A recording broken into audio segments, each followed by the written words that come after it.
Hey guys, in today's video I thought it would be fun to share my daughter's birth story because I already shared my birth story with my first son Jacob, and then my second son Link. I shared his birth story right after I had him, and so now I thought I would take the opportunity to share the birth of my second child.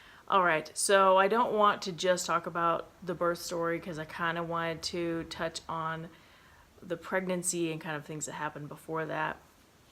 I'm going off of memory, and this was 11 years ago, so there's some things that are a little bit fuzzy that I can't quite remember.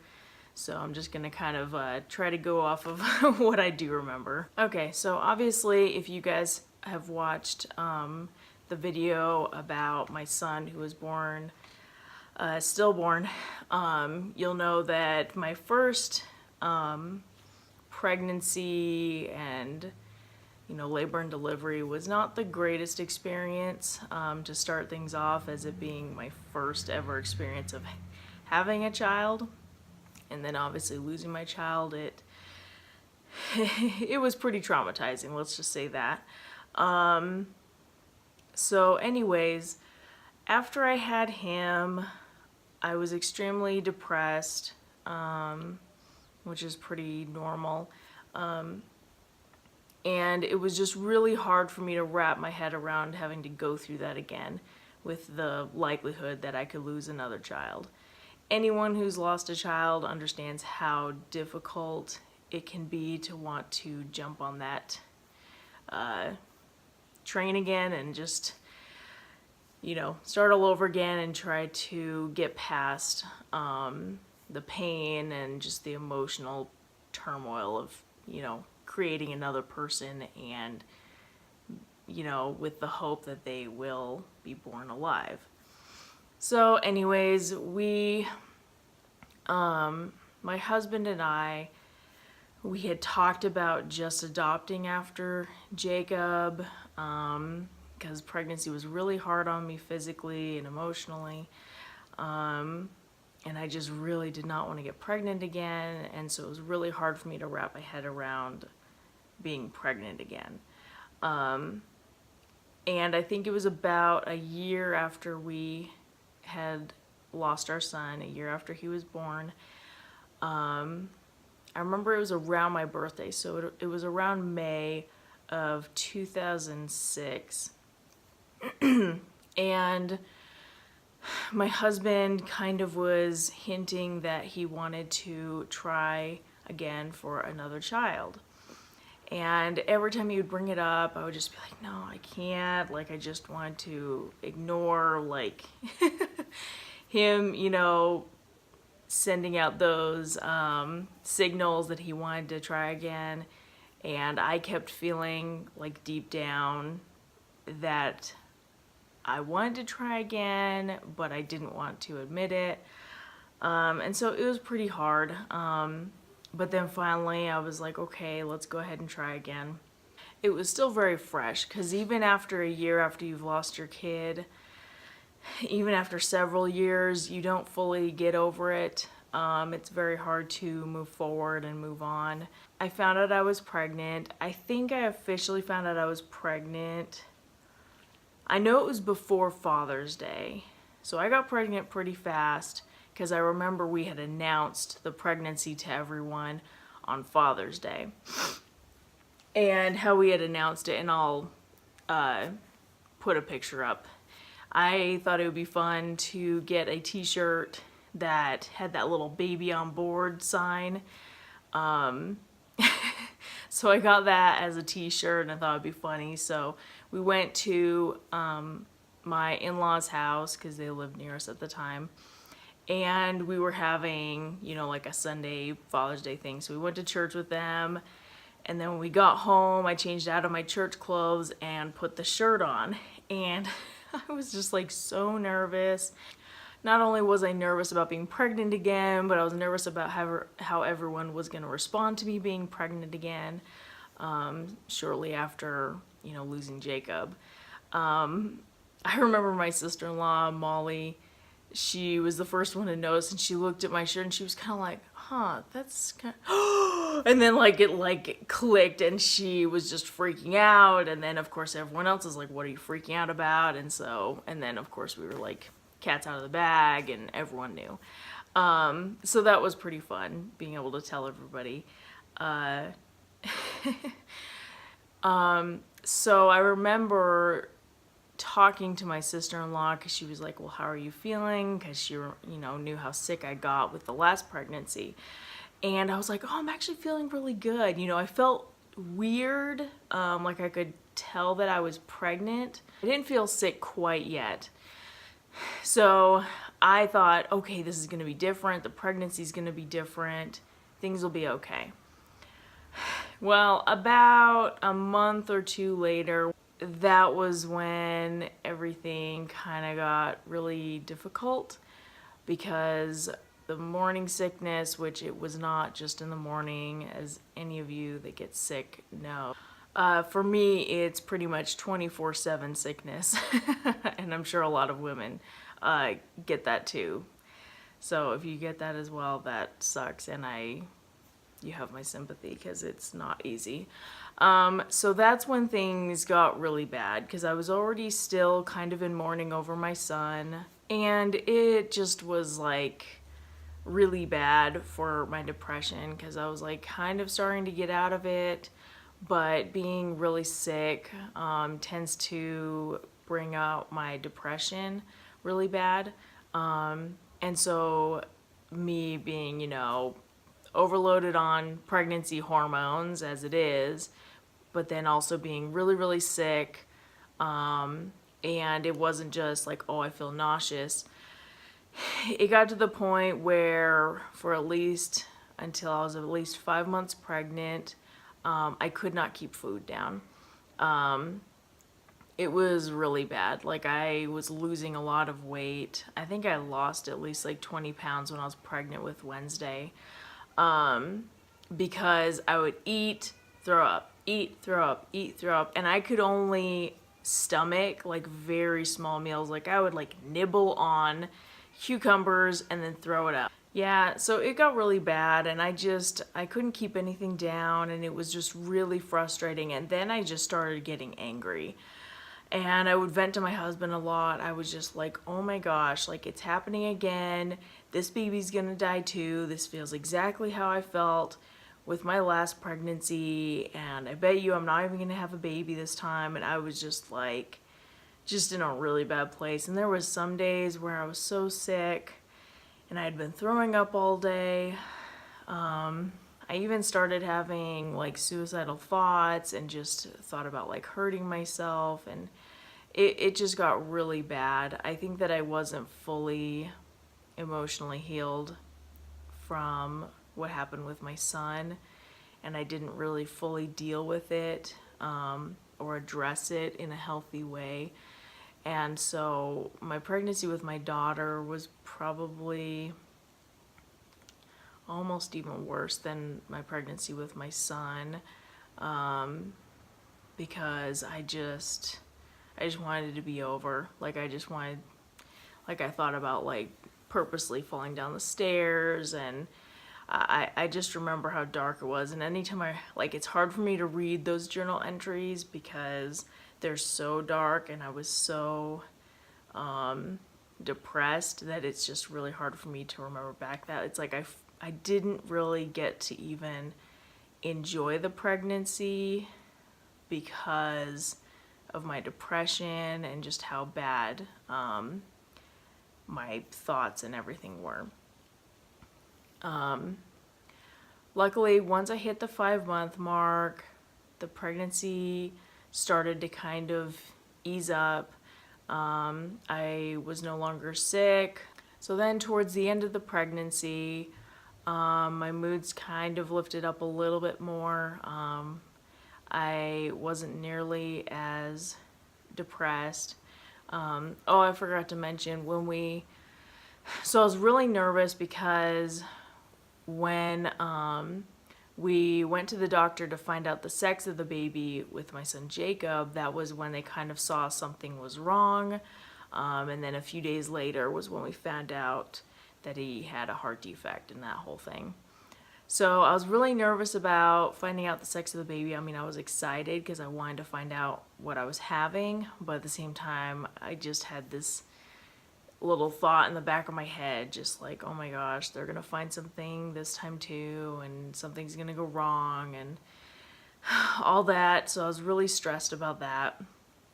And then it was funny because since I had lost my son and I was so excited to have a boy, I had it in my head that this time I was having a boy as well. So I already got used to calling the baby he and him, and my husband's like, you don't even know what we're having yet. So that was kind of funny that I was just so stuck on the fact that I was going to have another boy. And so we went to, find out the sex of the baby. And all of a sudden, the nurse, the technician lady was like, oh, you're having a girl. And I actually was like, no, that can't be right. I'm having a boy. I was like almost arguing with her. And I was like not super excited at first, and that sounds terrible, but I just had it stuck in my mind that it was a boy. And so I was almost just more confused, and I'm like, no, it's a boy. So that was kind of funny. But then once it sunk in, I was like, oh, we finally get to use my name that I've been wanting to use since I was like a teenager, because I've always obsessed with the Addams Family. I would always dress up in costume as Wednesday Addams, and so I always thought it would be awesome to name my daughter Wednesday.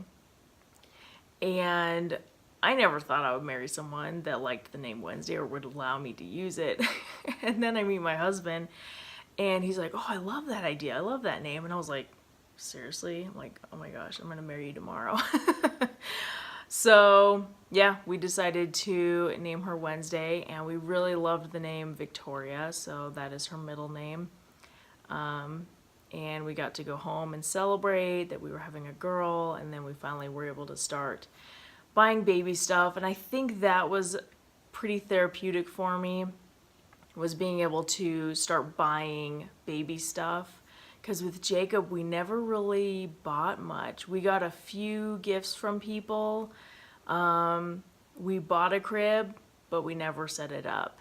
We had a car seat, but it pretty much just sat in our garage. Like, there were things that we had just in case, but we didn't fully prepare because we knew we most likely weren't going to bring him home. I just had a feeling that we weren't going to need anything. So it was very therapeutic for me for this baby. Nothing was wrong. They kept checking her, at every ultrasound, and there weren't any problems. She was healthy. She was growing normally. So I think it was kind of like a sigh of relief. I'm like, okay, I need to start being positive. Things are going okay. So we'll skip forward to closer to when I was supposed to have her. I can't remember what my due date was. I want to say it was like February 15th or 16th. It was really close to Valentine's Day. So close to Valentine's Day that we were like, hey, we'd really like to be able to celebrate Valentine's Day not in the hospital. So we went ahead and decided to celebrate Valentine's Day like a week early or something. I don't remember what day. But we went out to, I think it was Cheesecake Factory. And right in the middle of our meal, I start having contractions. And since I never fully went into labor with Jacob, I wasn't really sure, it's like even though I had a baby before, I didn't fully know what it felt like to go into labor. I had never really experienced much of the Braxton Hicks, any sort of thing like that. Yeah, so I started having contractions, which now looking back, I know it was just Braxton Hicks contractions, but I had never heard of those. And it was really funny because my husband's like, oh my gosh, we came to eat a week early and now the baby's coming. So we went home, boxed up our meal, went home, and found out it was nothing because it stopped by the time we got home. We were like, okay. So this continued for about a week. It was a nightmare. I kept like having contractions, going into the hospital, and they were like, no, you're not even like a 1, like dilated, anything. And I just kept getting frustrated. And so I got into desperate pregnant lady mode, and I tried so many things. Like, I think everything you could find out on the internet of how to induce labor, I tried it. I didn't just try spicy foods. I actually had a bowl of Tabasco sauce and I was eating it like soup. All that did was give me really bad diarrhea, really bad contractions, no baby. Don't recommend that. I also tried the red, what was it? Red raspberry leaf tea. And that didn't do anything. Everyone swears by it. But the thing that I found out about the raspberry leaf tea is it's actually really not good to drink if you have low blood sugar or if you're pregnant, because it can actually lower your blood sugar. And I found that out the hard way, because every time I would drink it, my sugar level would drop and I would just feel really, really shaky and things like that. So I don't recommend that either.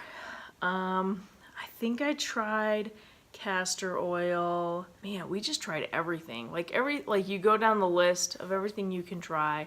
We tried it, and again, it would cause contractions. These things that we would do, some of them would cause contractions, but none of them would cause me to dilate or anything like that. So I was getting just so frustrated. And I felt so huge when I was pregnant with Wednesday, because she popped out more. Jacob was kind of like from side to side, kind of evenly dispersed, but she would just poke her bum out forward and just push so hard against my ribs and just push herself out that I hung so far forward, and I felt really big when I was pregnant with her. We finally were able to go in. I think it was like really early in the morning, the day she was born. So she was born February 13th, 2007. And we went in really early because I was having pretty consistent contractions. And I was really glad because I did not have to be induced this time. My body kind of figured out what to do. So we went in and they were like, oh, okay, you're at least, I think I was like 8 centimeters dilated.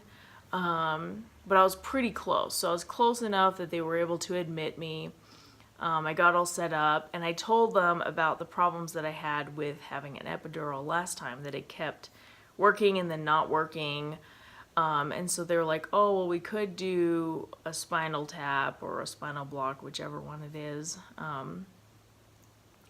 And I was like, yes, anything, just give me something, because I was so exhausted from having a week of constant Braxton Hicks contractions and just everything that comes with labor. I was just exhausted and I wasn't sleeping well at all. Oh, and the other good news is I did not get that rash that I got with my son, that PUPS rash, because luckily they said usually when women get that, it only occurs for their first pregnancy, and then like the other pregnancies they don't get it. So at least that was true, because I haven't gotten it since my first pregnancy, because that was a nightmare. So I got admitted, they gave me the spinal block, and it just worked right away. And I was so close, and I think I finally became dilated. And the lady comes, and I think she had like an ultrasound machine or something, but she was checking on the baby. And she's like, oh, the baby's breech. We need to get you in for a C-section. And I was like, hold up. At this time, I was terrified of C-sections and surgery and all of that. So I was like, hang on, you had better be positive that she is breech and that I need a C-section, because I ain't going through a C-section unless you're absolutely sure. So I told her, I'm like, you get the doctor and you figure out if I am actually in need of a C-section, because you had better be right. So they bring the doctor in, and I think her name was like Dr. Fox or something. She wasn't my doctor, it was just the doctor that was on call. So I didn't really know her, and I wasn't super comfortable with her. I remember not really liking her that much, actually. Like, she kind of gave me a weird vibe. Anyways, that's not important. So she brings in a better ultrasound machine, checks the baby, and she's like, no, the baby's not breached, the baby's fine. And I was like, I'm glad you checked, because I would have had a C-section for nothing. The baby was head down, totally fine. No reason for me to get a C-section. So she's like, but you are ready to push. So we get all set up, and my mother-in-law and my sister-in-law Molly were in the room along with my husband. And I believe I had her at like 10:30-ish in the morning. So I start pushing it, and again, by this point, I'm exhausted. Like, even though I have pain medicine, it doesn't get rid of the exhaustion from being, you know, in labor and contracting and just all the stress that this puts on your body. So I'm pushing, and I am so tired. I barely have the energy to push. So if I didn't have that spinal tap, I don't even know if I would have been able to push her out.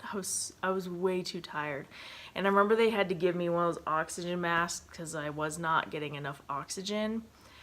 And I remember getting frustrated with that because it kept drying out my mouth. So I kept taking it out for a minute and just being like, I need gum or something. Like, I need something in my mouth. They're like, no, we need you to focus on pushing. So I kept putting it back on. I'm like, okay, fine, I'll focus on pushing. And I remember at one point crying and like looking at my husband and just be like, I can't do this. It's too much. I'm just so tired. And he's like, just a couple more pushes. So as I'm pushing, they discover that the baby has the cord wrapped around her neck. And I'm just like, you've got to be kidding me. I was like so frustrated. I'm like why? Why is this happening? So, again, I'm exhausted. I'm not really listening to anybody. I'm just focusing on when they tell me to push. But there's so much going on. It's very chaotic. I mean, anyone who's been through labor and delivery knows how chaotic it is in the delivery room.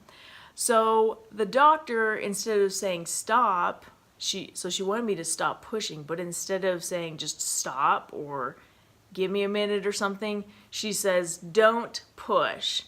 I do not hear the word don't. I just hear push. So I'm like, ugh. So I push, and of course, blood sprays all over the doctor, all over the nurses. Like, it was like something out of a horror movie. And I remember looking at the doctor, and it was a good thing she had one of those covers for her face where it's like a plastic thing, because it was like all over her mask. It was pretty gross. And I felt bad because my sister-in-law, she was only a teenager at the time, maybe like 16 or 17. Hey, she wanted to be there, so I don't know. But I thought that was gonna like traumatize her for life and make her not want to have kids. But the doctor's like, no, I said don't push. And I'm like, I'm sorry, I only heard you say push. And I was just like stressing out. And she's like, I'm trying to get it so the cord's no longer around her neck. I'm trying to get her out safely and whatnot. So I just wait, and then they finally have me, you know, give one final push. And even though I was numb from the pain, I could still feel everything that was going on. So I could actually feel the baby come out, like, minus the pain. So that was kind of neat. Like, I didn't feel anything when I had Jacob. And so it was kind of neat being able to feel the baby come out for this time.